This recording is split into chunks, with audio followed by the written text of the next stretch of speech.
اچھا، ایک اور چیز بھی میں نے آپ کے نوٹس میں لے کے آنی ہے، اور وہ یہ ہے کہ ایک طرف تو یہ غیر ملکی سازشیں ہیں، پاکستان کی خارجہ پالیسی ہے جس میں بہت سے چیلنجز کا سامنا ہے، دوسری طرف ہمارے داخلی معاملات بھی ہیں، جیسا کہ میں نے شروع میں عرض کیا تھا کہ یہ جو کراچی میں، لاہور میں، پشاور میں، کوئٹہ میں جو سٹریٹ کرائمز ہو رہے ہیں، جو اغوا برائے تاوان کی وارداتیں ہو رہی ہیں، ان کے پیچھے تو نہ انڈیا ہے، نہ افغانستان ہے، نہ ایران ہے، اس کے پیچھے ہم خود ہیں۔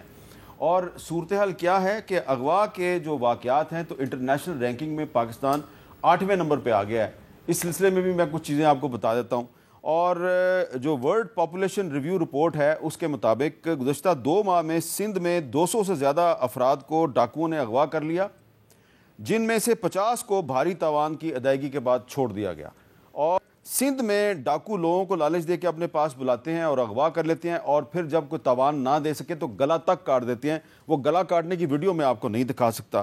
اور سکھر اور لاڑکانہ کے علاقوں سے 81 افراد کو اغوا کر لیا گیا ہے، جن میں سے 59 کو تاوان لینے کے بعد رہا کیا گیا، اور باقیوں میں سے کچھ کو قتل کر دیا گیا اور کچھ کو ابھی تک رہا نہیں کیا گیا۔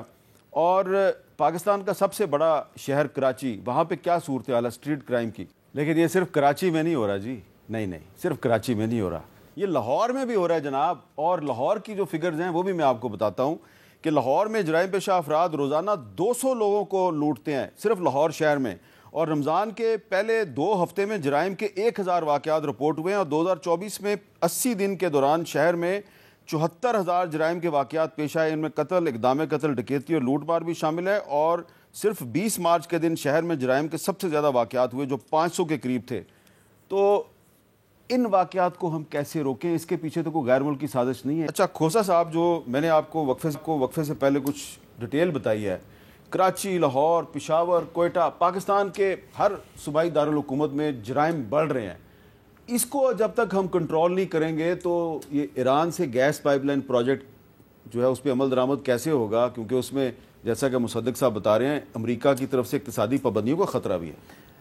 میر صاحب، یہ ذرا میں 10-11 سال پہلے کی آپ کو بات بتا دوں، کیونکہ ایران ماشاء اللہ ایمبیسڈر ہوتا تھا ایران کا، تو وہ میرا دوست بھی تھا خاصا، تو اس نے یہ کہا کہ ہم جو جتنی ڈایا میٹر کے جو ہمیں پائپس چاہیے ہم نے وہ آرڈر کر دیے ہیں، اور ہم اپنے بارڈر تک تو پائپس لے آئیں گے، آپ آگے سے نواب شاہ تک اپنا پائپ کا بندوبست کرنا ہے، یہ آپ کریں گے۔ بار کیا وہ بھی ہم نے کہا کہ یہ بھی آپ ہی کریں، کیونکہ ہم تو ظاہر ہے منگتے ہی ہیں نا، ہر ایک کے ساتھ ہم کہتے ہیں مہربانی کر دو دین جتنی کرنی۔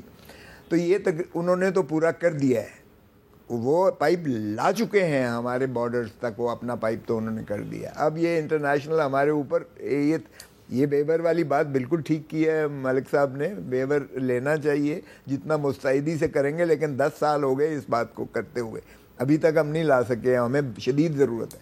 اب جو دوسری ہاں، اور اگر ہم نے نہ کیا تو انٹرنیشنل کووننٹ کے تحت ہمارے اوپر بھاری یہ جو ہے یہ پینلٹیز بھی لگیں گی، ابھی یہ بھی جو ہے کٹ آؤٹ ڈیٹ تقریباً ہوا چاہتی ہے۔ ایران پینلٹی لگائے گا، ایران پینلٹی لگائے گا وہ جو ان کی کمپنی ہے، because obviously these are international covenants, you can't throw them in the wind just like that کہ ایک ملک نے تو پورا کر دیا اور آپ کی طرف سے تسال ہو رہا ہے کہ آپ اس پہ بالکل جو ہے نہیں کر رہے ہیں، تو اس کی انویسٹمنٹ تو بہت زیادہ ہو چکی۔ اچھا اب آپ کو میں اپنا یہ بتاؤں، دیکھیں جب میں نے اس وقت میں گورنر تھا تو اس وقت ہم نے جو سروے کرایا تھا، ہمارا ایک بہت بڑا ڈیویڈنٹ ہے، ہماری جو ہے آبادی یوتھ جو ہے وہ سب سے دنیا میں 70% تقریباً 65-68% 30-35 سال سے کم عمر کے ہمارے ہیں۔ یہ ہماری پاکستان کی بہت بڑا ایک ایڈوانٹیج ہے کہ we have the most invigorate youthful energetic human resource Pakistan میں ہے۔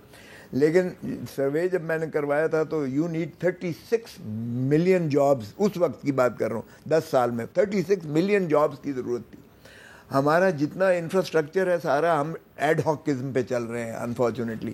ہمارا ایجوکیشنل سسٹم بھی ریڈنڈنٹ ہو گیا ہے، ہم جاب سیکرز پروڈیوس کر رہے ہیں، جاب سیکر، ڈگری پکڑا دی وہ جا کے ہلکان ہو کے تو نوکریاں ڈھونڈتا پھرے۔